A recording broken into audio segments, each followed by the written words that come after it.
Hi, students of Senior Seminar 499 at Cal State East Bay. This is Dr. Davis, and I am sending you a quick video just to encourage you. This is an encouragement week because I know you guys have been grinding with gathering data analysis, and writing your results. And I know that some of you have reached out to me, and I hope I've gotten everybody. If I've missed you, please email me because I may have overlooked your email, and I'm sorry if I have. But I have talked to several students to help them with their results section. If you submitted something and you're just like, I don't even know if this is right, please reach out to me and I can schedule a time with you this week to work on it. So a draft of your results should have been sent to me yesterday, but if you haven't done it, that's okay. Keep working and submit it as soon as possible. I've given you all a buffer week, which, it's not ideal because it is fall recess, which is Thanksgiving. So I hope that you guys can not do any work on Thanksgiving week, but if you are behind or if you need to tweak something, maybe you have a day or two that you can, get away and work on something if you're behind or if you need to, change something. So we've gotten through most of the paper, most of the research. You guys have done the hard part. Okay, so be proud of yourself. Remember, you are not publishing this. So even if it's really, I'm not saying terrible, it shouldn't be terrible. You did it, right? You may feel like that, but don't feel like that. You have gone through the process of the research method, and it is not easy. You've probably had little snafus with interviewing people, or you're not sure about the content analysis and how am I going to do this, the coding. Keep it simple, okay? And you'll know when I give you feedback this week that it's, it's probably going to turn out a lot better than you think, right? But if I have suggestions, I will put them on the comments tab in your in your grade in the grading section, so then you can and make changes before you submit the final paper. Now, the discussion is kind of the fun part, and I just want to go over it with you. In week 12, under course materials and in the syllabus, I've listed all the sections of the discussion. So just real quick, you're going to do at least a minimum of 3 pages. Some of you, it might be a little shorter. If it's 2, that's okay, 2.5, but try to get to 3, okay? Because I want you to really go in depth about your discussion. And you're going to really talk about the results, interpret your results. Well, why do you think this happened or that happened? Tell us what your results mean, okay? Limitations. Well, because this is a small research study alone, it probably has some limitations. Like, you could probably say that this is not a significant result, but you can talk about how, maybe you didn't have enough participants to really say, yeah, this is significant. But it shows some trends, and you could even say, you know what?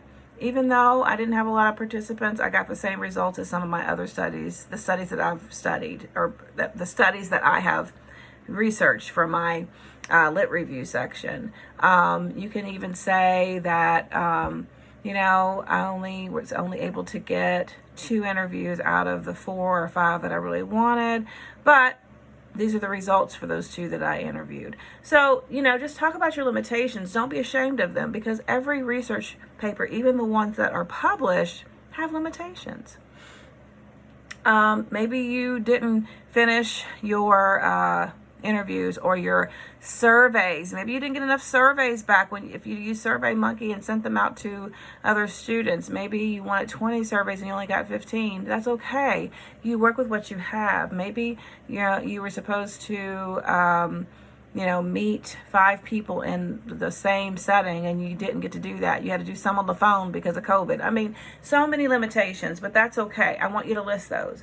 Future research suggestions. This is the fun times where you can just write out, if I was going to do this again, this is how I would do it, or this is what angle I would take, or this is what I would study instead. This is maybe I would narrow my population down, or, change something else about my research to get some more answers, or I would maybe ask this research question versus the one that I asked in this present study. So make 3 to 6 of those suggestions.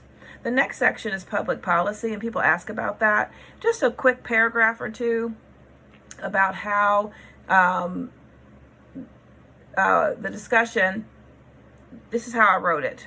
This is the final subsection of the discussion where you will talk about how your topic and the results can affect your local or state community. So, a lot of you did so many different topics. So, if your topic is about domestic violence, okay, how is your research going to help women or men who are dealing with, partner violence?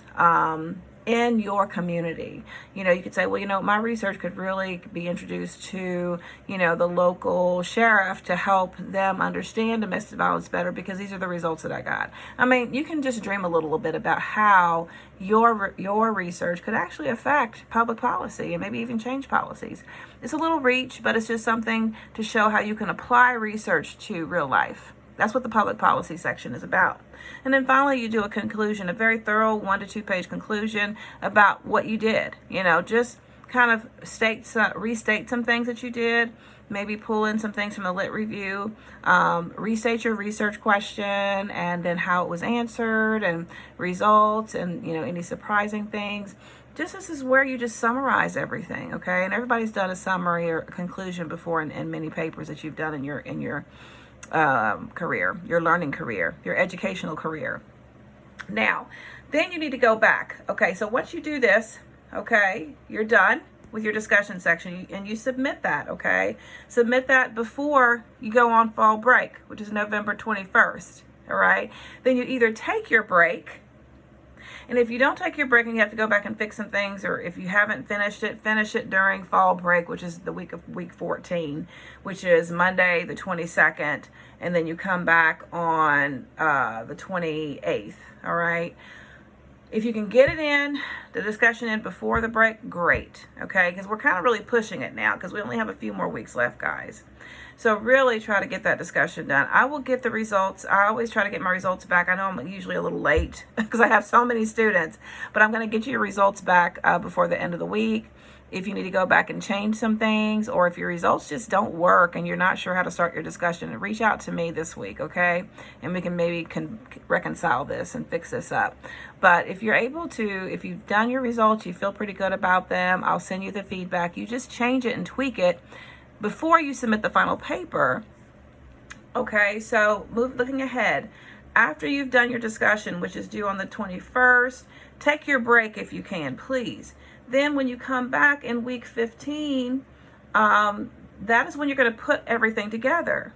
All right, you're going to, and a lot of you have done this already. You've kind of just added to your paper and just submitted the whole thing to me. But I know I'm just reviewing the one section. Okay, some of you have just given me sections. You need to put it together in a Word document or Google Doc or a PDF. Those are the 3 I will accept. I will not accept pages because I can't read pages. All right, it's got to be a PDF. I prefer a Word document because I'm old school, but I'll take a Google Doc. I can open that too. Okay, I can open Google Doc. I've learned Google Doc. So if you can do that, but no pages, because I don't have that computer. I don't have the Apple. If you do pages, convert it to a Word doc for me, please. Because I've had to send people notes about that.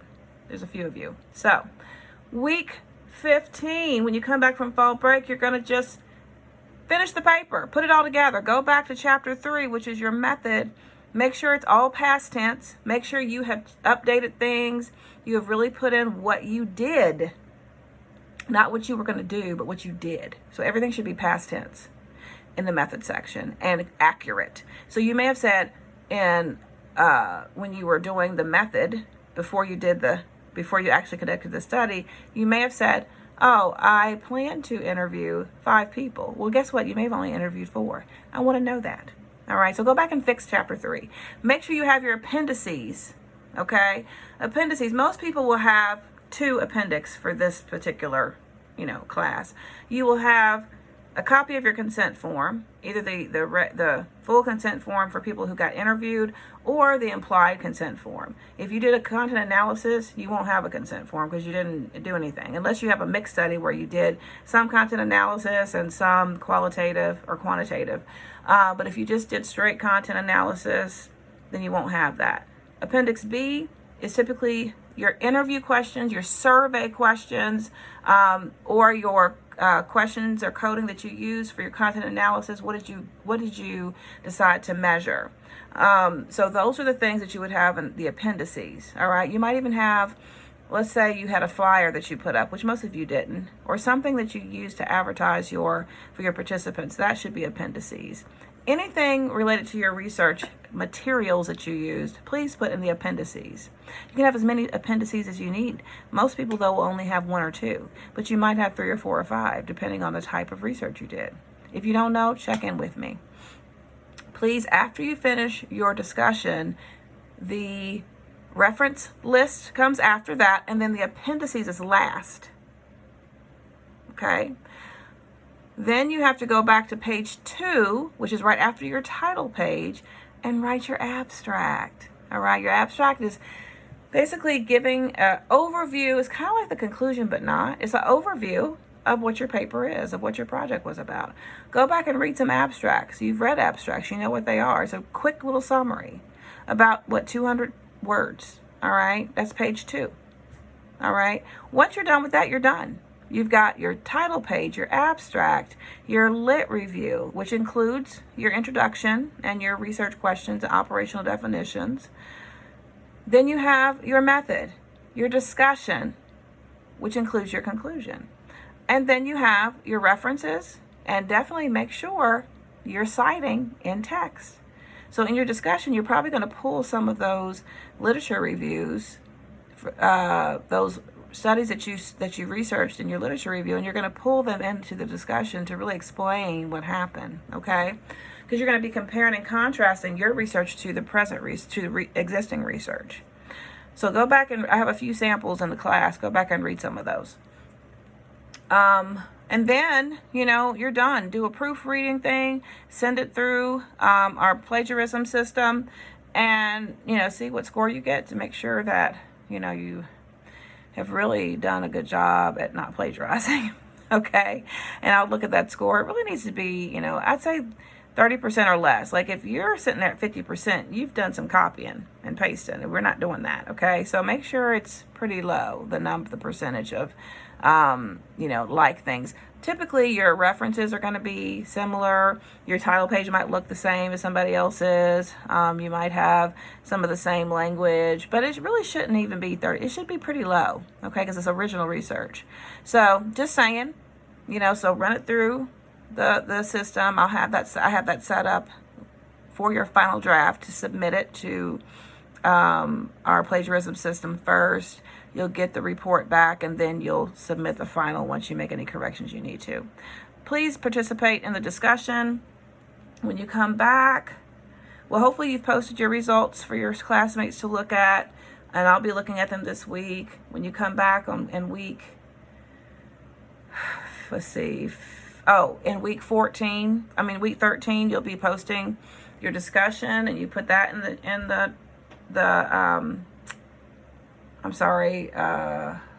your forum, your weekly forum for your classmates to look at. So keep participating, okay, because we're still doing the discussions 2 times a week. All right, so and I'll be updating those discussions as well as far as grades and things. But if you've been, posting in the chat, if you've been posting in the discussion 2 times a week, if you have been really submitting your drafts like you need to, then you should do just fine, because this class is really about your experience and that you've tried, okay? So I'm not saying I'm not going to be hard on you, but I'm kind of not. Like, I want you to go through this process. This is a seminar class. So don't be lazy about it. Do your best, but don't panic if it's not perfect.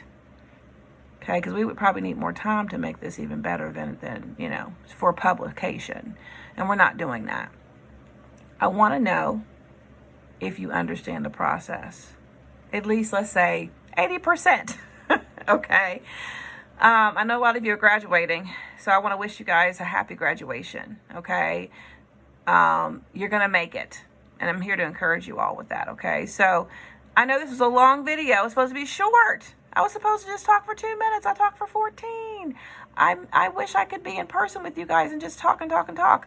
But anyway, I hope you made it through this video. If you didn't, I'm sorry. So I hope I was at least a little entertaining. And if you have any questions, email me. Put me a post in the Ask the Instructor in Blackboard to reach out to me, and I'll get back to you as soon as I can. Have a wonderful Monday and a wonderful week. What are we in? Week 12. Almost there.